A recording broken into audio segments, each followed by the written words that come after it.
हमारे रिजर्वेशन को, ओबीसी के रिजर्वेशन को 0% कराने के बाद नगर निकाय का चुनाव कराने के लिए एक मन बना लिया है।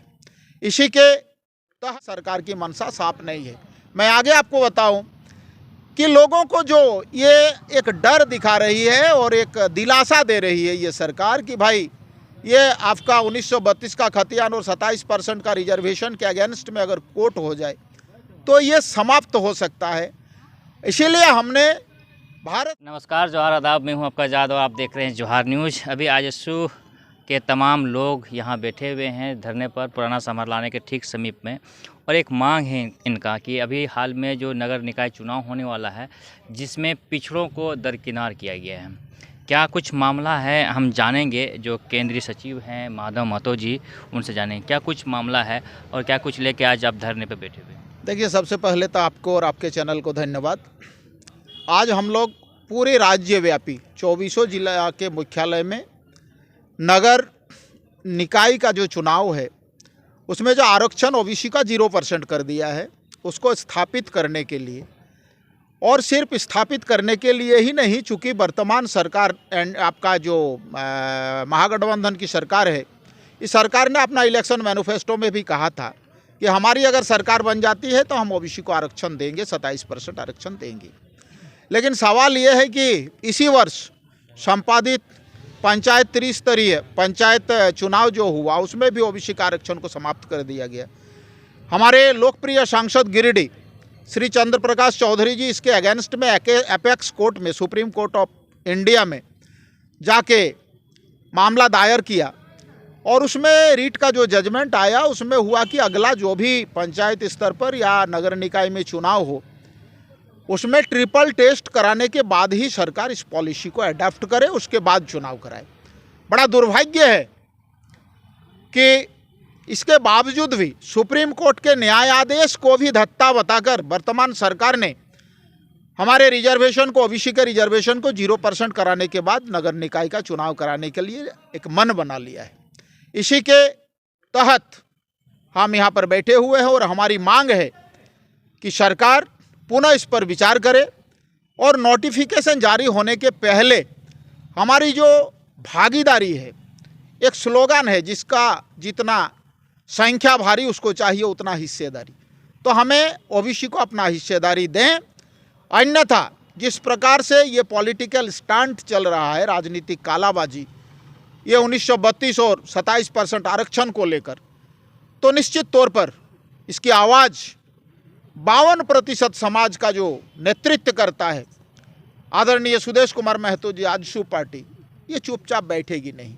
इसी के तहत हम लोग यहाँ पर आज बैठे हुए हैं। क्या लग रहा है कि 27% जो ओबीसी को आरक्षण मिला है कहीं वो लॉलीपॉप तो साबित नहीं होगा? 100% लॉलीपॉप है।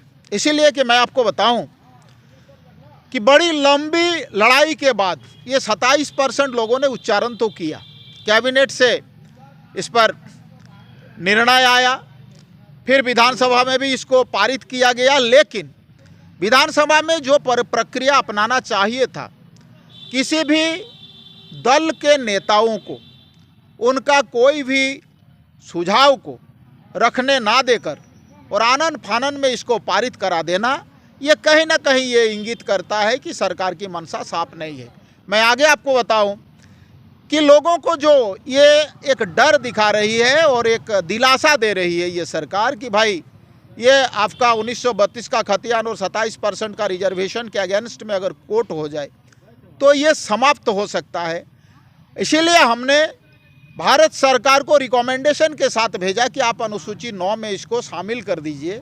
मैं आपको बताऊं आपके चैनल के माध्यम से कि सरकार को निश्चित तौर पर जानकारी होनी चाहिए कि लार्जर बेंच ने, सुप्रीम कोर्ट का 12 जजेज मिलकर ये निर्णय लिया गया है 2016 में कि अनुसूची 9 में भी आप चैलेंज कर सकते हैं। तो सवाल है कि जब उस पर भी चैलेंज हो सकता है, उस पर भी केस हो सकता है, और ये निर्णय लेने के लिए राज्य सरकार सक्षम थी, तो ये झारखंड से ही इसको लागू क्यों नहीं किया गया? इसका मतलब है कि ये लॉलीपॉप है, ये लागू होने वाला नहीं है। और जनता इन चीज़ों को देख रही है। आने वाले 2024 में अपना इनकलाबी तेवर दिखाएगी जनता। दुमका जिला के साथ खास तौर पे सौतेला व्यवहार क्यों किया गया? यहाँ पिछड़ों को लेकर के कोई आरक्षण नहीं है। बस यही तो दुर्भाग्य है। मात्र दुमका ही नहीं, दुमका सहित अन्य 6 जिले में जिला रोस्टर में आपका रिजर्वेशन 0% है ओबीसी के लिए। और तब से लेके हम लोग आवाज़ उठा रहे हैं, इनको सिर्फ वोट चाहिए। वोट के समय गोल गोल बातें कहते हैं, लेकिन जनता आज सबसे बुरी स्थिति, वो हिंदू ओबीसी हो, वो मुसलमान ओबीसी हो, ओबीसी के लिए हम तो नारा लगाते हैं, हिंदू हो या मुसलमान सभी ओबीसी एक समान। लेकिन दुर्भाग्य है कि ये इन चीज़ों का कोई भी इनके कानों तक जूं नहीं रेंगती है। तो मामला ऐसा है कि अभी हाल ही में 1932 का जो बिल है वो विधानसभा से पास हुआ है और 27% आरक्षण ओबीसी के लिए, लेकिन जहां तक बात है एक्चुअल ये धरातल पे उतरने का, वो अभी तक दिख नहीं रहा।